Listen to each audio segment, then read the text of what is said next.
नमस्कार, मी प्राची घाणेकर. हितगुजमध्ये आपलं स्वागत आहे. या विशेष कार्यक्रमातून आपण विविध आजारांवरील उपचारांबाबत थेट वैद्यकीय क्षेत्रातील तज्ज्ञ डॉक्टरांकडून सखोल माहिती मिळवतो. आज आपण अनेक रोगांवर विना औषध ॲक्युपंक्चर उपचार याविषयी सविस्तर माहिती जाणून घेणार आहोत. आणि यासाठी आपल्यासोबत आज आहेत पेन फिजिशियन आणि सिनियर ॲक्युपंक्चरिस्ट डॉक्टर सचिन पुरुषोत्तम लोहिया. नमस्कार सर, स्वागत आहे तुमचं जी जॉब्स तासमध्ये. नमस्कार. आता मी सुरुवातीलाच डॉक्टरांची ओळख करून देते. डॉक्टर 25 वर्षांपासून ॲक्युपंक्चरमध्ये कार्यरत आहेत. ते बीजिंग डिस्ट्रिक्ट कॉलेज आणि व्हिएतनाम येथील WHOचे ॲल्युमनी होते. इंडियन अकॅडमी ऑफ ॲक्युपंक्चर सायन्सचे ते सचिवही राहिलेले आहेत. त्यांनी कोलकातामधून फेलोशिप इन पेन मॅनेजमेंट संपादित केली आहे. हाँगकाँग ॲक्युपंक्चर सोसायटी आणि वर्ल्ड असोसिएशन ऑफ चायनीज मेडिसिनचे ते सदस्य आहेत. स्लीप डिस्क आणि ॲटोइम्युन डिसऑर्डरवर रिसर्च पेपरसाठी उत्कृष्ट सादरीकरणाकरता त्यांना गोल्ड ऑक्स पुरस्काराने सन्मानित करण्यात आले. ॲक्युपंक्चरसाठी प्रसिद्ध असलेल्या 3 पुस्तकांसाठी त्यांनी लेखनही केलेलं आहे. घरच्या घरी ॲक्युप्रेशर आणि ॲक्युपंक्चरमधील मॉडेल प्रश्नसंच भाग 1 आणि 2 ही त्यांची पुस्तकं आहेत. ते मुंबई, इंदोर, छत्रपती संभाजीनगर आणि दिल्ली इथं कार्यरत आहेत. स्लीप डिस्कचे रुग्ण अर्थात जे बेडरेस्टवर आहेत, ज्या रुग्णांमध्ये 5 मिनिटही उभं राहता न येणं, चालायला न जमणं, हातापायाला मुंग्या येणं, पाय जड होणं, बधीर होणं, पाठदुखी, मानदुखी, चक्कर येणं, पायऱ्या चढ उतार करता न येणं अशा लक्षणांचा अंतर्भाव असतो. तसंच गुडघेदुखी, फ्रोझन शोल्डर, लकवा, मायग्रेन, न्यूरोपॅथी अशा निरनिराळ्या आजारांवर मुळापासून उपचार करण्यासाठी ॲक्युपंक्चर या शास्त्राचा उपयोग करून डॉक्टर सचिन लोहिया यांनी लाखो रुग्णांवर उपचार केलेले आहेत. तसंच अनेक रुग्णांचे ऑपरेशन्स यशस्वीपणे त्यांनी टाळलेले देखील आहेत. आणि याच डॉक्टरांसोबत आज आपण संवाद साधणार आहोत. सर, पुन्हा एकदा तुमचं स्वागत आहे. सुरुवातीलाच माझं सरांना प्रश्न असणार आहे, सर, सध्या अनेक उपचार पद्धती आहे, मात्र ही उपचार पद्धती वेगळी कशी काय? सध्या आपण पाहतोय की औषध उपचार पद्धती आहे ती फार प्रगत असे, पण आता वरच्यावर औषध नको असा म्हणणारा एक मोठा पेशंटचा वर्ग पुढे येत आहे. ओव्हर द काउंटर ड्रग्स आपण पाहतो.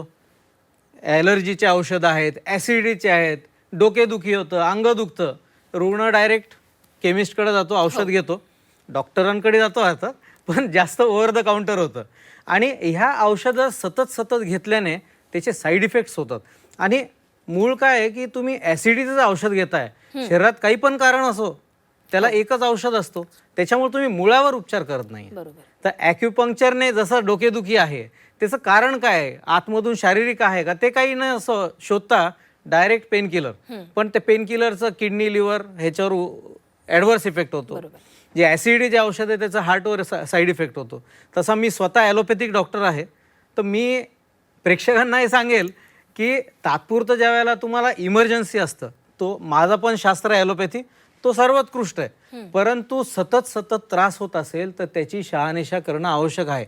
तात्पुरते असे औषधं घेऊन वरच्यावर आजार तुमचा वाढतोय, तुम्ही दाबताय. आग लागली आणि तुम्ही डोळे मिटले म्हणजे आग विझणार नाहीये, ते तुम्हाला त्याला दुरुस्त करावं लागेल. नाहीतर तुमचा आजार अल्सरपर्यंत गेला पोटाच्या, नंतर गुडघेदुखी, आतमधली गादी खूपच झिजून गेली आणि तुम्ही औषधच खातायत, अजून रिप्लेसमेंटकडे जाणार. तर वेळीच तुम्ही ॲक्युपंक्चर या उपचाराकडे आलात. ह्याच्यात वेगळेपणा आहे की ह्याच्यामध्ये औषधच नाही आहे, त्याच्यामुळे त्याचे साईड इफेक्ट नाही. रुग्णाचा आजार आम्ही मुळापासून जाणून घेतो, रुग्णाची नाडी परीक्षा करतो, रुग्णाचा आजार. आता मी स्वतः ॲलोपॅथिक डॉक्टर आहे आणि ॲक्युपंक्चरिस्ट आहे. माझ्या रुग्णांना फायदा आहे की मी ॲलोपॅथीप्रमाणे डायग्नोसिस व्यवस्थित करू शकतो आणि त्याप्रमाणे ॲक्युपंक्चर ह्याला कसं लागू पडेल. ह्याला जसं गुडघेदुखी आहे, कमी साधारण 35-40 वयाच्या लेडीज येतात, तर त्याच्यामध्ये हॉर्मोनल इम्बॅलन्समुळे ते सुरू होतं. तर त्याच्यात माझा उपचार वेगळा आहे, वयस्क लोकांसाठी उपचार वेगळा आहे, मार लागल्याने गुडघा दुखतो त्याचा उपचार वेगळा आहे.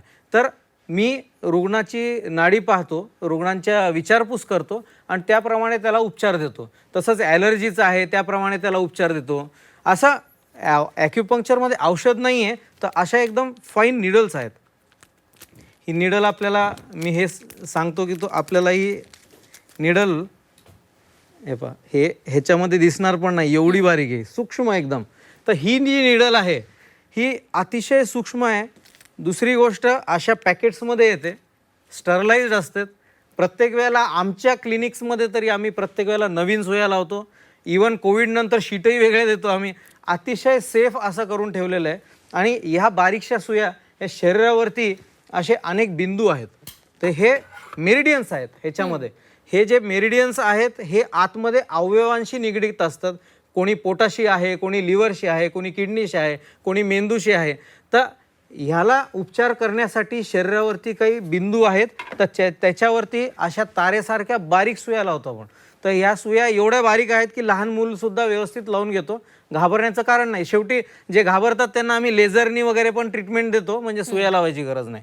तर ॲक्युपंक्चर असं फार वेगळं शास्त्र आहे. त्याचप्रमाणे ह्याच्यामध्ये आपण पाहतो ही एकच तपासणी जी आम्ही करतो ह्याला म्हणतात ॲक्युग्राफ. ह्याच्यामध्ये पूर्ण हे जे चॅनल्स आहेत heart, lung, liver, kidney, pericardium ह्याच्यामध्ये किती किती एनर्जी आहे आणि आतमध्ये शरीरामध्ये पंचतत्वांमध्ये काय बिघाड घडला आहे ह्याच्यावर आपण उपचार करतो. मग ते गुडघेदुखी असो का लेडीजच्या समस्या आहेत किंवा मुलांमध्ये मंदवाढ असो, प्रत्येक ह्याच्यामध्ये आम्ही शोधून काढतो की ह्याच्यात काय मूळ आहे. त्या मुळावर उपचार केल्यानेच ते बरा होऊ शकतो. ते 100% बरा होईल असं आम्ही सांगत नाही, पण 50%, 70%, 80% माझ्याकडे येणारे रुग्ण 100 पैकी मी 90% असं म्हणू शकतो की एक 10 दिवसामध्ये त्यांना एक चांगला परिणाम यायला सुरुवात होते. म्हणजे त्यांचा उत्साह वाढतो त्याच्याने. नक्कीच जसा आजार असेल तसे त्या प्रकारे उपचार केले जातात. माझा पुढचा त्यालाच जोडून असा प्रश्न आहे की कोणत्या रुग्णांनी हे उपचार घ्यावेत किंवा असे कोणते आजार आहेत या उपचारांमुळे बरे होतात? आता तुम्हाला डॉक्टरनी सांगितलंच आहे एखाद्याने की औषधीच्या डॉक्टरने की हा आजार बरा होऊ नाही शकत, तर मग तुम्हाला काहीतरी वेगळा पर्याय शोधला पाहिजे. तर ॲक्युपंक्चर हे विनाऔषध पर्याय सगळ्यात चांगलं आहे, श्रेष्ठ आहे. काही रुग्ण म्हणतात औषध मला जमतच नाही, मला ह्याची ॲलर्जी होते. तुम्ही ॲक्युपंक्चर उपचार घ्या. औषध घेतल्यानंतर अंगाला माझ्या सूज येते, खाज येते, ॲक्युपंक्चर घ्या. तुम्हाला डॉक्टरने सांगितले की हे ऑपरेशन अटळ आहे, तर ऑपरेशन गुडघ्याचा असो किंवा कमरेचा, फ्रोझन शोल्डरचा, एकदा ॲक्युपंक्चरकडे व्हिजिट करा, आमच्याकडे या, आम्ही तुम्हाला सांगू की ह्याच्यावरती आपण किती परिणाम देऊ शकू. शेवटी नैसर्गिक ते नैसर्गिक, जेवढं चांगलं जोपासला जाईल तेवढं उत्तम. रिप्लेसमेंट जरी करायचं ठरलं तर 50-60च्या वयाच्या वर जास्त योग्य ठरतं. कमी वयामध्ये आपल्याला हेच केलं पाहिजे. अतिशय खूपच खराब परिस्थिती असेल गुडघ्याची तर मी तिथे रुग्णांना सांगतो की ह्याच्यामध्ये एवढं करणं शक्य आहे. मी स्पष्ट असतो माझ्या रुग्णांसाठी. नाही खरंच आहे. आणि डॉक्टर यालाच आणखी एक प्रश्न असा जोडून की जेव्हा आपण औषधं घेतो तेव्हा आपल्याला डॉक्टर सांगतात की आज 3 दिवसांच्या गोळ्या घ्या, 4 दिवसांच्या गोळ्या घ्या, पण ॲक्युप्रेशरमध्ये किती दिवस ही उपचार पद्धती चालते आणि कशा प्रकारे ही तपासणी केली जाते? अतिशय खूप जास्त गंभीर दुखणं असलं तर आम्हाला एक 5 ते 10 दिवस सतत उपचार द्यावं लागतं. त्याला एकदा थोडं व्यवस्थित, आणि हे सगळं करण्यासाठी म्हणजे रुग्णांना आणि ऐकणाऱ्यांना आश्चर्य वाटेल की मी स्वतः पाहिलंय की औषध देत नाहीये, मी पेनकिलर देत नाहीये, तरी रिझल्ट पटपट येत आहेत. एके दिवशी कंबरदुखीमुळे पूर्ण पाय दुखतोय रुग्णाचा आणि त्याला खूप जास्त त्रास आहे, 2-3 दिवसामध्ये पुष्कळसा कमी होतो. तर आम्ही एकदा त्याला व्यवस्थित, त्याला 50% प्रमाणे थोडं व्यवस्थित केलं, त्याच्यानंतर मग आम्ही रुग्णाला उपचार आठवड्यातनं 2 दिवस 3 दिवस असं करतो. बाहेरगावची बरेच कोकणातले तर खूप येतात माझ्याकडे, मुंबईतले पेशंट मुंबईला, तर त्यांना आम्ही 7 दिवसात 15 दिवसात एकदा असा उपचार करतो.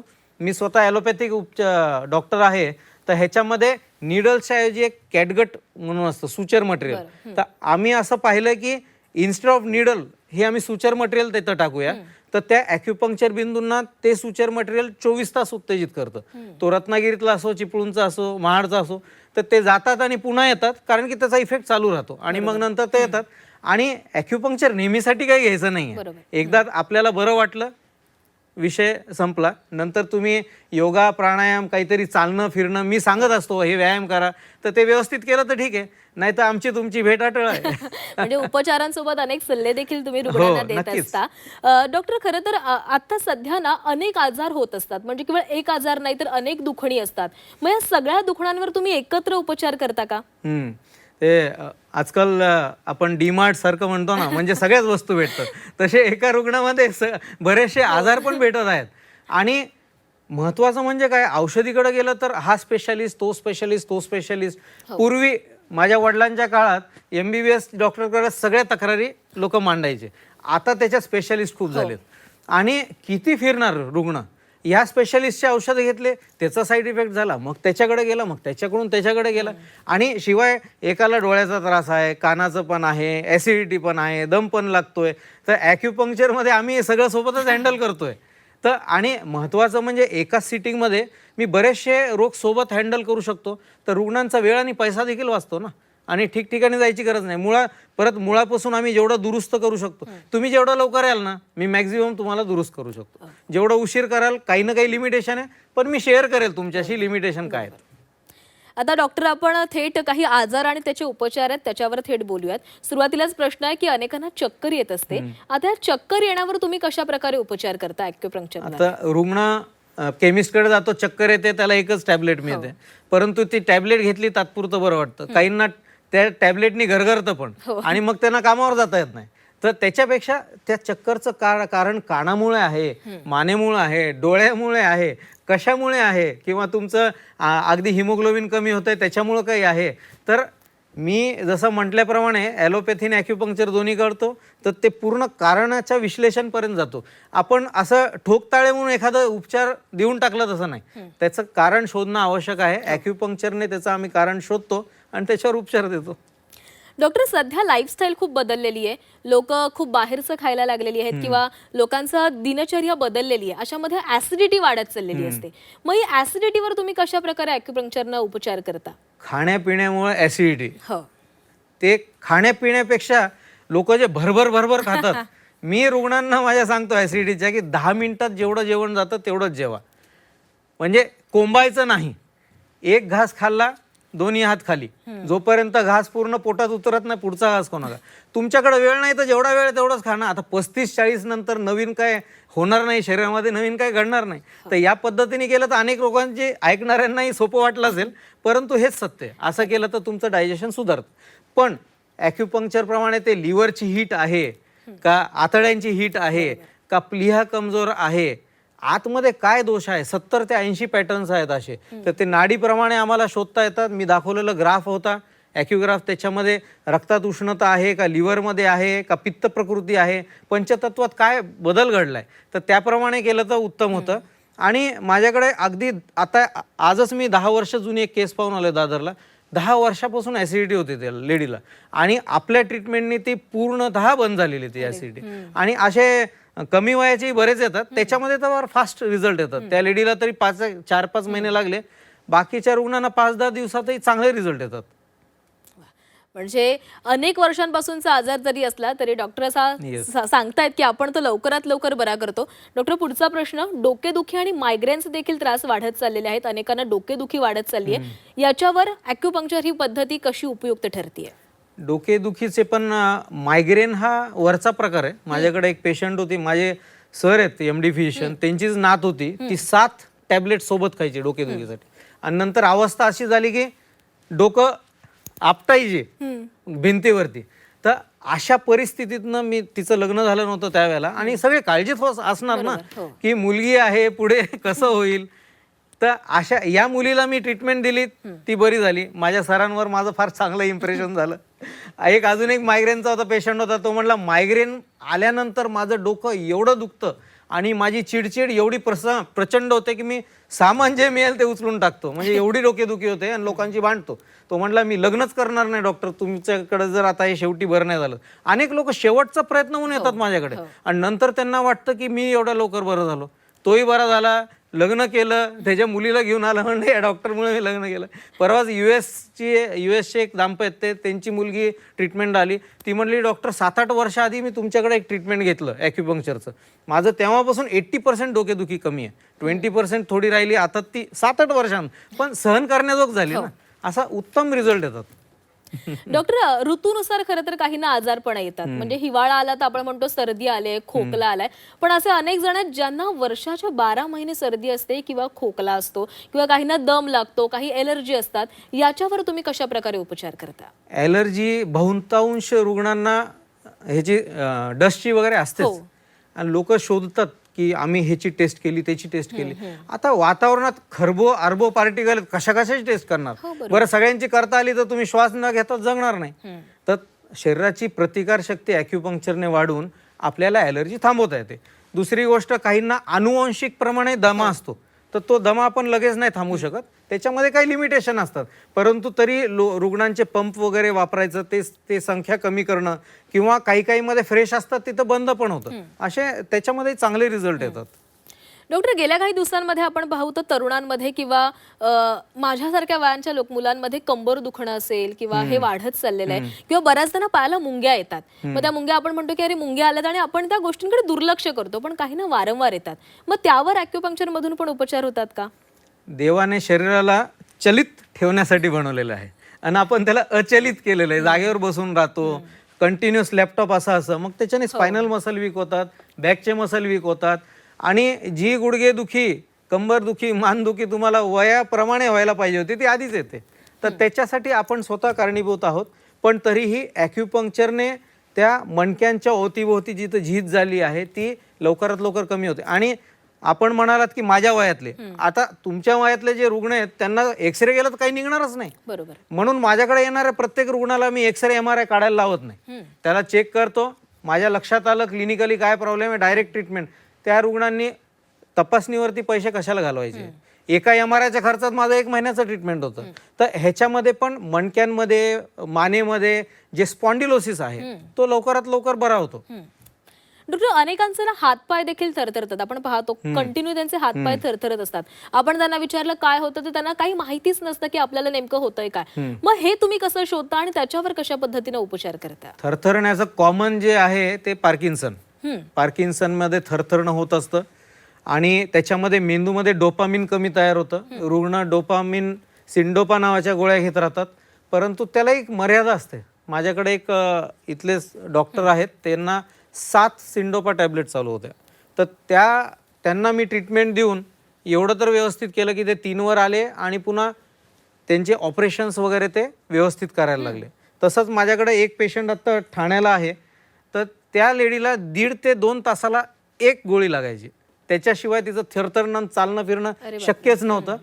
आणि ह्याच्यामध्ये हल्ली ॲलोपॅथीमध्ये DBS म्हणजे डीप ब्रेन स्टिम्युलेशन, आतमध्ये इलेक्ट्रोड टाकतात ऑपरेशननी आणि त्याला रुग्णांच्या हातामध्ये त्याचा रिमोट असतो, त्याप्रमाणे त्याला ते कंट्रोल करू शकतात. परंतु हे सगळ्यांच्या खिशामध्ये बसण्यासारखं ट्रीटमेंट नाही. ॲक्युपंक्चरमध्ये तेच आपण डीप ब्रेन स्टिम्युलेशन, बारीक तारेसारख्या सुया, हा इथला एक एरिया असतो, त्याला आम्ही कोरिओट्रेमर एरिया म्हणतो. तिथे फाईन निडल्स लावून त्याला स्टिम्युलेशन देतो, म्हणजे जेणेकरून तो भाग उत्तेजित करून आपण त्याचा बॅलन्स किंवा थरथरणं कमी करू. पार्किन्सन पेक्षा दुसरा एक असतो इसेन्शियल ट्रेमर. इसेन्शियल कोणासाठी कळत नाही, कारण की त्याचं कारणच सापडत नाहीये, म्हणून त्याला शास्त्रांनी इसेन्शियल ट्रेमर नाव दिलं. काही लोकांना अनुवंशिक असतं, पण अशा रुग्णांचा आजार वरच्यावर वाढतो, नंतर त्यांना जेवता पण येत नाही हाताने. तर अशा रुग्णांना कुठे ना कुठे त्याचा आजार हॉल्ट करायचा किंवा स्लो डाऊन करणं हे पण इम्पॉर्टंट आहे. कंप्लीट बरं होईल असं सांगत नाही मी, पण त्याचं बरीचशी दिलासा देणं आवश्यक आहे. सगळेच आजार मुळापासून जाणं शक्य नसतं, पण बरेचसे करू शकतो. डॉक्टर, तुम्ही बोलताना आता मणक्यातल्या गॅप बद्दल बोलला होतात. मला तेच विचारायचे, मणक्यातली गॅप म्हणजे नेमकी काय आणि सर्जरी किंवा औषधांव्यतिरिक्त तुम्ही ॲक्युपंक्चरनं ते कसं काय बरं करता? मणक्यात गॅप म्हणजे 2 मणक्यांच्या मध्ये एक खुर्ची असते, त्याला म्हणतात डिस्क. स्लिप डिस्क हा ऍक्च्युअल चुकीचा सब्जेक्ट. रुग्ण माझ्याकडे येतात, डॉक्टर आम्हाला ऑपरेशन सांगितलंय, गादी स्लिप झाली, आता ती जागेवर कशी येणार? Slip disc, English is a funny language, Bachchan साहेबांनी सांगितलंय. तर स्लिप डिस्क हा मिसनोमर आहे. ती गादी जागेवरच असते. जसं आपलं बोट सुजलं तर बोटाचं हाड जागेवरच आहे. त्याची सूज आपण ॲक्युपंक्चरनी कमी केली तर बाजूला ज्या मज्जारज्जूला जे दाबताय, L4 L5 मध्ये असो, L5 S1 मध्ये असो, C4 C5 C5 C6, हे सगळे माझ्याकडे IIT रुडकीला एक प्रोफेसर आहेत. म्हणजे एवढे सुशिक्षित वर्ग आहे माझ्याकडे. डॉक्टर्स घेऊन IITians पण आहेत. त्यांना मानेत स्लिप डिस्क झालं, ऑपरेशनला नेलं. ऑपरेशनच्या आधी आम्ही सांगत असतो, ऑपरेशन झाल्यानंतर असं असं दोन्ही हात दोन्ही पाय लुळे पण होऊ शकतात, काही सांगता येत नसतं. परंतु त्यांना तसं सांगितल्यानंतर ते म्हणले मुझे नहीं करने का ऑपरेशन. ते म्हणे अरे शेविंग वगैरे सब होगा तुम्हाला, ऑपरेशन की तयारी? उठ के खडा होगा, मैं सोऊंगा तू ऑपरेशन करोगे. माझ्याकडे आला तो. 10 ते 12 दिवसामध्ये त्याच्या हातात ज्या मुंग्या वगैरे यायच्या त्या ॲक्युपंक्चरने बऱ्या झाल्या. पण ऑपरेशनमध्ये जे आपण डिस्कला ट्रिम करतो ते आपण इथे ॲक्युपंक्चरने ती सूज कमी करतो. डॉक्टर, आता खरं तर आपल्याकडे वेळेचं बंधन आहे, त्यामुळे आपल्याला एक शेवटचा प्रश्न विचारेन की रुग्णांना तुमच्याशी संपर्क साधायचा असेल तर तो कसा साधायचा? रुग्णांनी यूट्यूबवर जाऊन डॉक्टर लोहिया शोधायचं तर त्यांना बऱ्याच रुग्णांचे अभिप्राय भेटतात. हा TV शो पण पाहायला भेटेल. तसंच त्यांनी फेसबुकवर किंवा इंस्टाग्रामवर माझे बरेच रील आहेत जिथं ॲक्युप्रेशरने कुठले कुठले पॉईंट्स दाबायचं ह्याचं पण आम्ही सांगितलेलं आहे. गुगलवर गेलात तर डॉक्टर लोहिया टाकलं तर सगळेच आमचे ॲड्रेस येतात. म्हणजे जग एवढं सोयीस्कर आणि सोपं झालेलं आहे. जसं सीडलेस झालेले आहेत फ्रुट्स तसं आता ड्रगलेस पण ॲक्युपंक्चर मार्फत झालंय. एवढं सोपं सगळं आहे. तर सोप्या पद्धतीने रुग्णांनी विचार करावा, ॲक्युपंक्चर घ्यावं. काही लिमिटेशन असेल तर मी अवश्य सांगेल. म्हणजे औषधं घेऊन कंटाळा आला असेल आणि सर्जरीला घाबरत असाल तर ॲक्युपंक्चर नक्की करा सर सांगतायत. सर खूप खूप धन्यवाद, तुम्ही झी 24 तासमध्ये आलात आणि प्रेक्षकांना इतकी चांगली माहिती दिली. थँक्यू. नमस्कार.